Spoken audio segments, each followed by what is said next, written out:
तो हम लोग प्रीवियस ईयर्स की प्रॉब्लम सॉल्व करेंगे।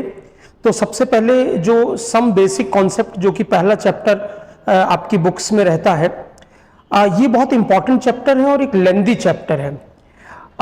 सम बेसिक कॉन्सेप्ट बेसिकली 7 चैप्टर्स का एक कलेक्शन है। पहले पुरानी बुक्स में ये चैप्टर सब अलग अलग दिए रहते थे, लेकिन इधर लास्ट 10 to 15 ईयर्स ये सम बेसिक कॉन्सेप्ट्स हेडिंग में ये सारे चैप्टर एक साथ रखे गए हैं। लेकिन हम लोग जब प्रीवियस ईयर्स की प्रॉब्लम सॉल्व कर रहे हैं तो हम ये जो 7 चैप्टर्स का कलेक्शन है सारी चीज़ों को अलग अलग देखेंगे। इससे आपको फायदा ये होगा कि आप ज़्यादा डिटेल में एनालिसिस कर पाएंगे और ज़्यादा अच्छे से समझ पाएंगे। तो एक बार मैं आपको ये बता दूं कि ये चैप्टर्स कौन कौन से हैं।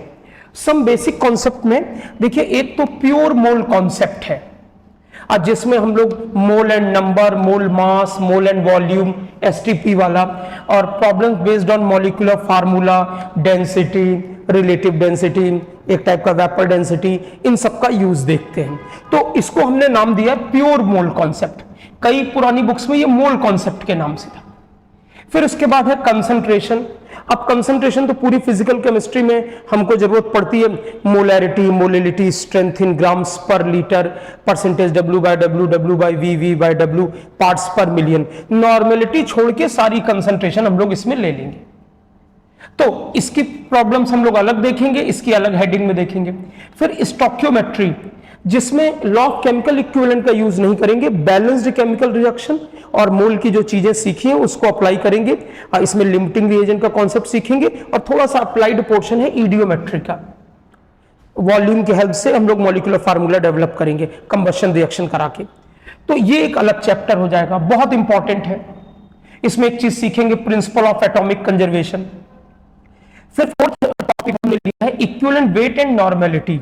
तो नॉर्मेलिटी इक्विवेलेंस बाय वॉल्यूम होता है। तो हमको सबसे पहले जरूरत पड़ती है नॉर्मेलिटी की, इक्विवेलेंट वेट की, equivalent weight of acids, bases, salts, redox compound. तब आप नॉर्मेलिटी सीख पाएंगे, क्योंकि नॉर्मेलिटी इक्विवेलेंस बाय वॉल्यूम है और equivalence weight by equivalent weight होता है। तो ये हमने एक अलग कैटेगरी रखी हुई है। इसमें हमको रिडॉक्स कंपाउंड का जब इक्विवेलेंट वेट निकालेंगे तो ऑक्सीडेशन, रिडक्शन, रिडॉक्स रिएक्शन की बैलेंसिंग, ये सारी चीजें आ जाती हैं।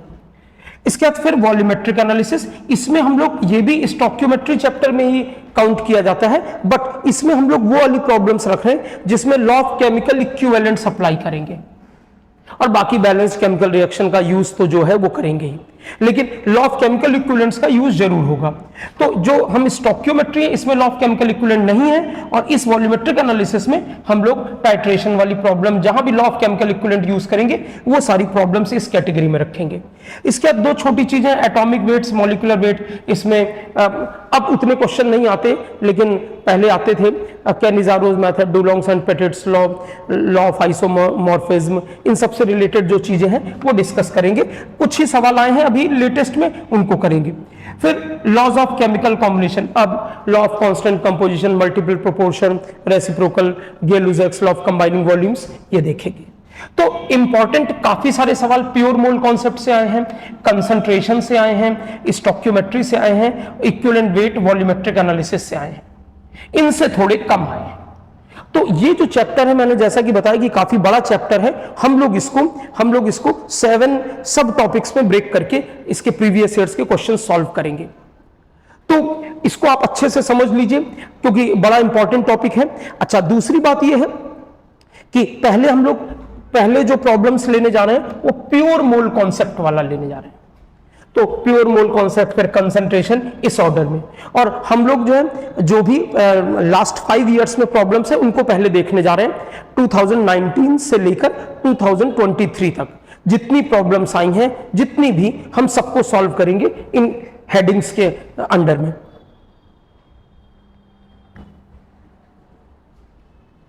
तो प्रीवियस ईयर्स की प्रॉब्लम सॉल्व करने में हम लोगों ने पहला टॉपिक लिया है सम बेसिक कॉन्सेप्ट्स, और मैंने जैसा कि आपको बताया कि इसको हम 7 चैप्टर्स में डिवाइड करके डिस्कस करेंगे, क्योंकि ये एक लेंदी चैप्टर है और पहले ये 7 चैप्टर्स अलग अलग होते थे।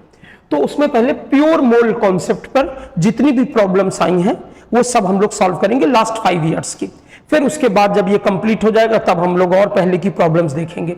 अभी हम लोग 2019 से 2023 तक की लास्ट 5 इयर्स में जितनी भी प्रॉब्लम्स आई हैं वो देखेंगे। तो प्योर मोल कॉन्सेप्ट जिसमें हम लोग mole and number, mole and mass, mole and volume, STP का क्या कॉन्सेप्ट है, इन सब की एक थ्योरी भी देख लेते हैं शॉर्ट में। याद रहे कि ये थ्योरी मैं आपको एकदम टू द पॉइंट बताऊंगा, थोड़ा शॉर्ट में बताऊंगा। अगर आप ये थ्योरी डिटेल में पढ़ना चाहते हैं तो उसके जो मेरा मोल कॉन्सेप्ट के वीडियो लेक्चर्स हैं, जो चैप्टर का वीडियो लेक्चर है वो आपको देखना होगा। यहां पे मैं फार्मूले एक बार ब्रीफ कर दूंगा, थोड़ा सा बता दूंगा, जिससे आप सवाल में जब अप्लाई करेंगे तो आपको अच्छे से समझ में आएगा। फिर भी कहीं अगर आपको कोई डाउट हो तो आप मुझे मैसेज जरूर करेंगे।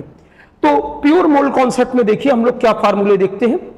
तो एक तो है relation between mole and number, relation between mole and number. अब ये मोल का एकदम इनिशियल कॉन्सेप्ट है।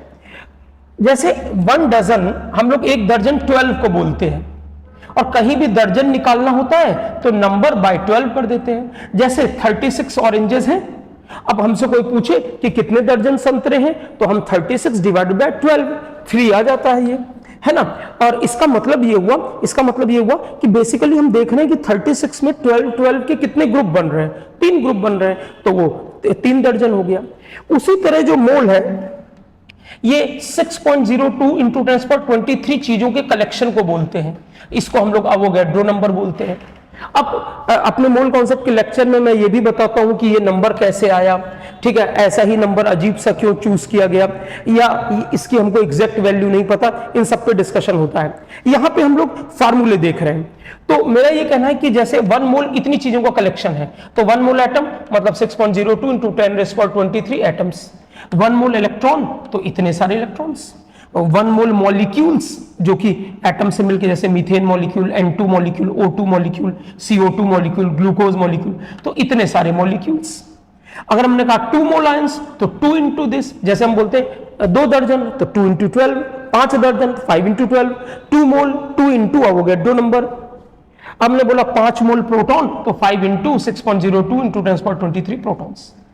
तो जैसे दर्जन निकालने के लिए नंबर डिवाइडेड बाय 12 करते हैं, वैसे ही मोल निकालने के लिए नंबर बाय अवोगैड्रो नंबर करते हैं।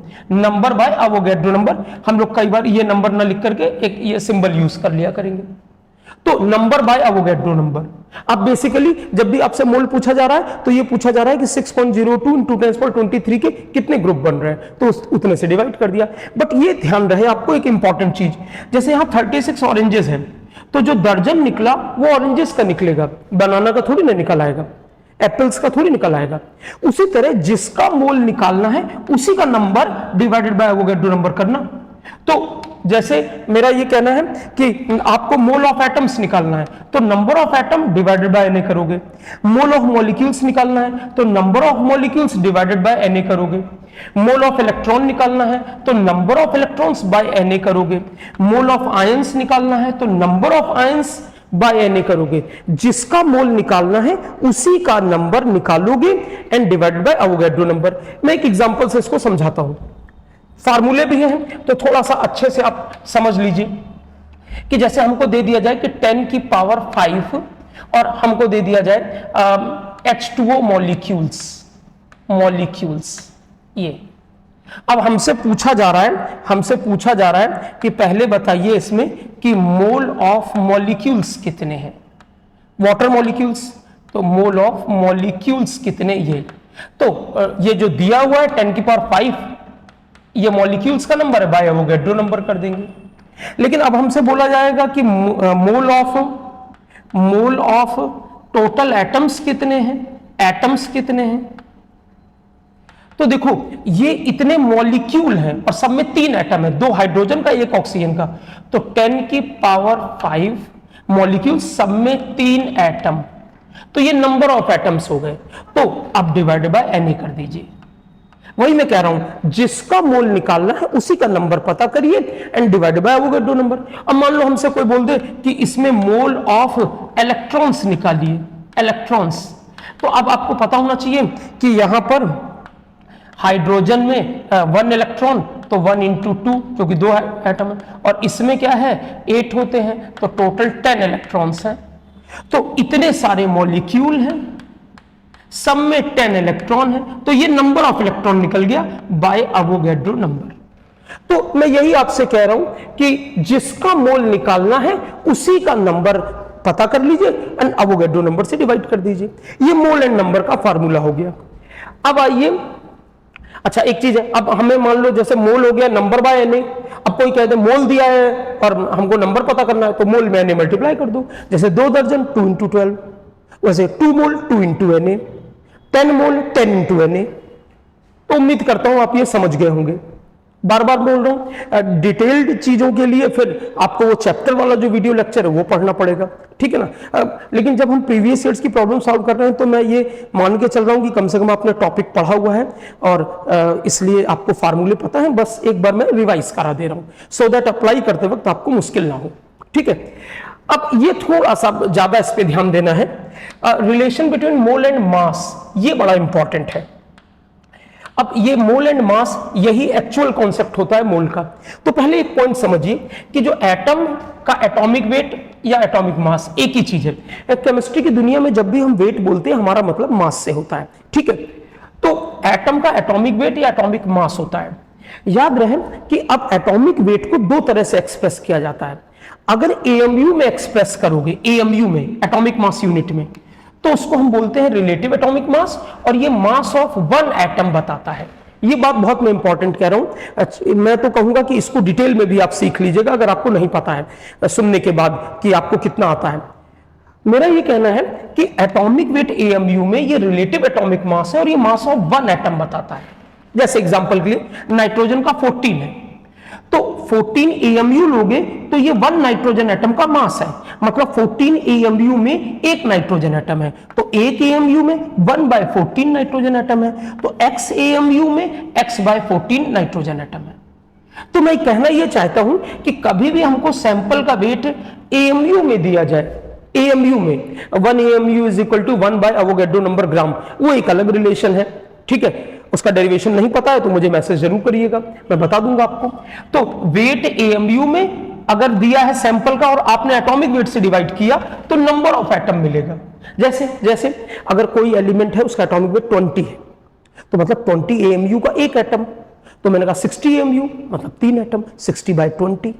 100 एएमयू 100/20 5 एटम्स, तो नंबर ऑफ एटम मिलेगा। तो वेट एएमयू में है, एटॉमिक वेट से डिवाइड किया तो नंबर ऑफ एटम मिलेगा। सपोज करो ये सॉल्व करके y आ गया और हमसे पूछा जा रहा है मोल, तो जब नंबर पता चल गया तो नंबर बाय अवोगैड्रो नंबर, तो ये हमारा मोल आ गया। अलर्ट रहिएगा। अब दूसरी चीज, अगर एटॉमिक वेट ग्राम्स में दिया जाए, अगर एटॉमिक वेट ग्राम्स में दिया जाए तो इसको ग्राम एटॉमिक मास बोलते हैं, और ये मास ऑफ 1 मोल एटम मतलब 6.02 इंटू 10⁻23 एटम्स का ये कलेक्टिव वेट है। बहुत इंपॉर्टेंट बात बोल रहा हूं। एटॉमिक वेट एएमयू में तो एक एटम का मास, एटॉमिक वेट ग्राम में तो 1 मोल का ये मास है।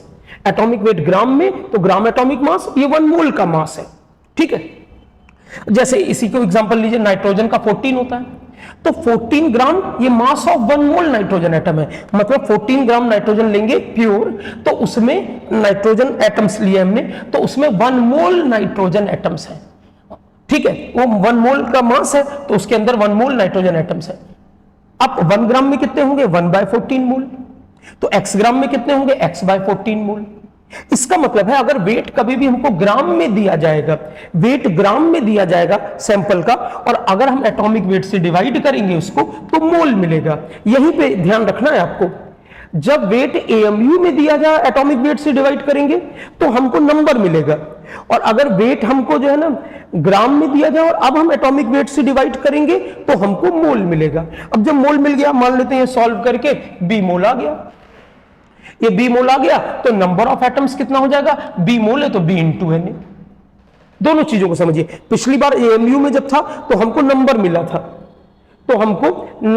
था, नंबर बाय अवोगैड्रो नंबर तो मोल आ गया। अब की बार जब वेट ग्राम में है, एटॉमिक वेट से डिवाइड किया तो मोल आ गया। अब मोल को नंबर में बदलना है तो मोल इंटू एन ए। अच्छा, यही सारी चीज जो मैंने अभी एटम के लिए कही, यही मॉलिक्यूल्स के लिए, आयंस के लिए होती हैं। अब देखिए, मॉलिक्यूल्स के लिए मॉलिक्यूलर वेट या मॉलिक्यूलर मास बोलते हैं, और आयंस के लिए कई लोगों ने कहा कि मॉलिक्यूलर वेट ना बोलो, होता वही चीज है, इसको फार्मूला वेट या फार्मूला मास बोलो। आप मॉलिक्यूल के लिए भी फार्मूला मास बोल सकते हो, क्योंकि आएगा तो फार्मूला से ही, ठीक है ना। अब बिल्कुल उसी तरीके से अगर मॉलिक्यूलर वेट एएमयू में दिया है तो ये मास ऑफ वन मॉलिक्यूल है। तो अगर सैंपल का वेट मैं डायरेक्ट लिख रहा हूं, सैंपल का वेट अगर एएमयू में है, आपने मॉलिक्यूलर वेट से डिवाइड किया तो नंबर ऑफ मॉलिक्यूल्स मिलेगा। जैसे जैसे H2O का 18 है, तो 18 एएमयू का 1 H2O मॉलिक्यूल, 1 H2O मॉलिक्यूल, तो 54 एएमयू में 54/18 3 मॉलिक्यूल। तो ये हमको नंबर ऑफ मॉलिक्यूल मिलेगा, वेट एएमयू में दिया जाए। अब नंबर पता चल गया तो मोल निकालने के लिए नंबर वाई हो गए, 2 नंबर। लेकिन अगर इसी तरह से मॉलिक्यूलर वेट अगर ग्राम में है तो ये मास ऑफ 1 मोल मॉलिक्यूल्स बता रहा है। वाटर का 18 है, तो 18 ग्राम 1 मोल water, 18 AMU 1 molecule H2O। CO2 का 44 है, अगर 44 एएमयू तो 1 CO2 मॉलिक्यूल, और 44 ग्राम तो 1 मोल CO2, ठीक है ना। तो अब मेरा उन लोगों के लिए काफी फायदेमंद होगा जिन्होंने पढ़ रखा है, ठीक है। नहीं पढ़ा है तो पहले चैप्टर पढ़ लो। तो अब यहां पर अगर हमको जब वेट ग्राम में दिया जाए और अब मॉलिक्यूलर वेट से डिवाइड करेंगे तो मोल मिलेगा। मोल आ गया, नंबर के लिए मोल इंटू एन, ठीक है। तो ये बातें relation between mole and mass में है। इतनी बातें जो अभी मैंने जल्दी जल्दी आपको शॉर्ट में फार्मूले बोले हैं, इसको नॉर्मली क्लास में मैं जब पढ़ाता हूँ प्रैक्टिस के साथ सवाल बीच बीच में कराता जाता हूँ, काफी समझाता हूँ, तो लग जाता है 2-2.5 लेक्चर लग जाता है, ठीक है। उसमें काफी सवाल भी आ जाते हैं। अब फिर है relation between mole and volume for gases, ठीक है ना। यहां जो भी बातें हैं वो गैसेस के लिए हैं। तो पहले मैं देखिए थोड़ा सा जैसा किताबों में दिया रहता है उससे थोड़ा अलग तरीके से आपको बता रहा हूं, फिर किताब वाला भी बता दूंगा। देखिए सबसे पहले याद रखिए कि गैस की जब भी बात आए तो पीवी इक्वल टू एनआरटी आपके जेहन में आना चाहिए। जब भी गैस की बात हो तो पीवी इक्वल टू एनआरटी आपके जेहन में आना चाहिए। तो प्रेशर, और उसमें भी एक बात याद रखिए, प्रेशर को एटमॉस्फेयर में रखो, वॉल्यूम को लीटर में रखो, टेम्परेचर को केल्विन स्केल में, मोल आप जानते हो नंबर बाय होगा 2 नंबर, या वेट ग्राम में है तो बाय मॉलिक्यूलर वेट। तो आर की आपको ये वैल्यू यूज करनी होगी 0.082। ऐसा करने से, क्योंकि ज्यादातर हम प्रेशर एटमॉस्फेयर में, वॉल्यूम लीटर्स में लेते ही हैं, टेम्परेचर केल्विन स्केल में कर लेते हैं, तो इससे आपको आर की वैल्यू ये यूज करनी पड़ेगी। अब मान लो तुमने कहा नहीं हम आर की वैल्यू 8.3 यूज करेंगे, तो फिर आपको वो एसआई यूनिट हो गई, तो फिर आपको प्रेशर न्यूटन पर मीटर स्क्वायर में जाना पड़ेगा, फिर लफड़ा हो जाएगा, वॉल्यूम मीटर क्यूब में जाना पड़ेगा, ठीक है। तो अभी तो इसको याद रखो। अच्छा, अब यहां पे देखिएगा कि पीवी इक्वल टू एनआरटी से मोल निकालने के लिए क्या हो जाएगा, पीवी बाय आरटी। तो हमारे लिए गैस के मोल्स अगर निकालना है तो सबसे अच्छा फार्मूला है पीवी बाय आरटी, सबसे अच्छा फार्मूला है पीवी बाय आरटी। किसी भी टेम्परेचर प्रेशर पे ये सॉल्व करेगा। जो प्रेशर है प्रेशर रख देना, वॉल्यूम जितना दिया हो R.082, टेम्परेचर केल्विन स्केल में, 0 डिग्री सेल्सियस है 273.15, 25 डिग्री सेल्सियस है तो 298, है ना। तो ये सबसे अच्छा फार्मूला है जो हर जगह काम करेगा। लेकिन अब हम लोग चूंकि मोल कॉन्सेप्ट में ज्यादा वर्क करते हैं एसटीपी पर, स्टैंडर्ड टेम्परेचर प्रेशर। एक बात और बता दूं कि STP standard temperature pressure, NTP normal temperature pressure, but अगर हम लोगों के यहाँ एग्जाम में कहीं एनटीपी लिखा हो, सवालों में कहीं भी एनटीपी दिया हो, उसको एसटीपी ही समझना, ठीक है। नॉर्मली एनटीपी बताया जाता है रूम टेम्परेचर के लिए, अलग अलग कंडीशन में वो अलग अलग होता है, कभी 25 डिग्री सेल्सियस टेम्परेचर, लेकिन हम लोग जब भी सवाल में एनटीपी आएगा एसटीपी मान के करेंगे। और एसटीपी का मतलब समझ लीजिए, देखिए जो पुराना कॉन्सेप्ट चल रहा था 20-25 साल पहले, वो ये था कि प्रेशर हम लोग लेते थे 1 एटमॉस्फेयर, जो कि 1.01 इंटू 10⁵ पास्कल था, और temperature 0 degree Celsius exactly 273.15 kelvin. तो जब हम क्या करते थे कि इसमें वैल्यू रख देंगे, इस फार्मूले में जब वैल्यू रख देंगे प्रेशर की, आर टी की, तो देखिए जो भी वॉल्यूम दिया जाएगा तो प्रेशर हमने क्या किया 1 रख दिया, 1 एटमॉस्फेयर, वॉल्यूम जो भी दिया जाएगा, और नीचे R.082, टेम्परेचर इतना। तो ये सॉल्व करके 22.39 मतलब 22.4 आता है। ये पुराना कॉन्सेप्ट था। तो हम लोग कहते थे मोलर वॉल्यूम इज 22.4 लीटर, 1 मोल का वॉल्यूम 22.4। लेकिन अब याद रखना चाहिए आपको कि जो नया कॉन्सेप्ट है, हालांकि उतना भी नया नहीं कहेंगे, ये मेरे ख्याल से 20-25 साल पहले IUPAC ने चेंज कर दिया था। उन्होंने ये कहा कि अब देखिए प्रेशर जो पहले 1.01 इंटू 10⁵ पास्कल था, उनका ये 0.1 हटा दो, ये हटाओ, 1 इंटू 10⁵ पास्कल हम लोग स्टैंडर्ड प्रेशर लेंगे। अब ये जब था तो 1 एटमॉस्फेयर था, 1 जब इंटू 10⁵ पास्कल लेंगे तो ये करीब 0.98 एटमॉस्फेयर आएगा, और यही 1 बार आता है, ये एग्जैक्टली 1 बार आता है, सॉरी ये करीब 1 बार आता है, और ये 0.98 एटमॉस्फेयर आता है। तो अब जब हम वैल्यू रखेंगे पीवी बाय आरटी में, तो प्रेशर 0.98, वॉल्यूम लीटर में 0.082, 273, इसको जब हम सॉल्व करेंगे ये, तो ये 22.68, 22.7 आ जाएगा। तो हमारा मोल्स का गैस का फार्मूला, मोल्स ऑफ गैस निकालना है एसटीपी पे, तो वॉल्यूम लीटर में अपॉन 22.7 लीटर। हाँ, अब अगर ml में होगा, वॉल्यूम ml में होगा तो 22700, ये जो इसको ml रहेगा तो लीटर में बदलने के लिए 1000 से डिवाइड करोगे, 1000 से, वो 1000 इसमें मल्टीप्लाई हो जाएगा तो 22,700 आ जाएगा।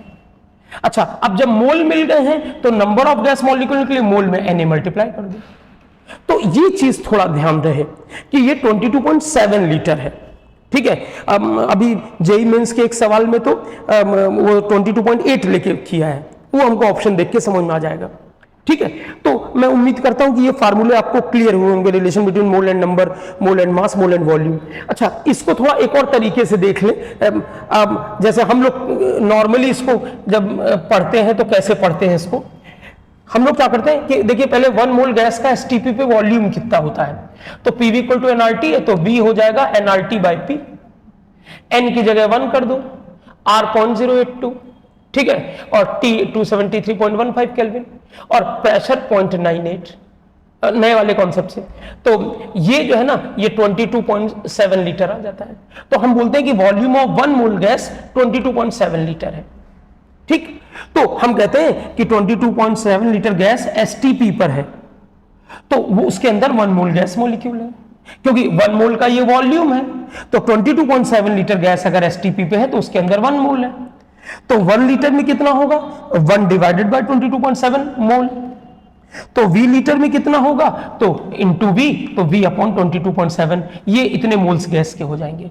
तो देखिए हम लोग इस तरह से डिवाइड करते हैं, इस तरह से हिलाते हैं, आया वही है, देखिए वॉल्यूम डिवाइड बाय 22.7। हम लोग क्या करते हैं, पहले पीवी इक्वल टू एनआरटी से 1 मोल का वॉल्यूम निकाल लेते हैं, तो हम बोल देते हैं कि 22.7 लीटर मतलब 1 मोल, हर 22.7 लीटर एसटीपी पे 1 मोल को रिप्रेजेंट करता है। तो अगर कहीं V लीटर दिया है तो कितने मोल्स हुआ, तो 22.7 से डिवाइड कर देते हैं।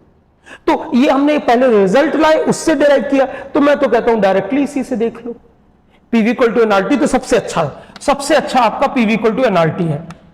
ये मतलब ये तो किसी भी टेम्परेचर प्रेशर पे, एसटीपी क्यों, सब जगह काम करेगा, बट मैंने आपको एसटीपी पे इसलिए बताया कि उसकी मोल कॉन्सेप्ट में ज्यादा जरूरत होती है।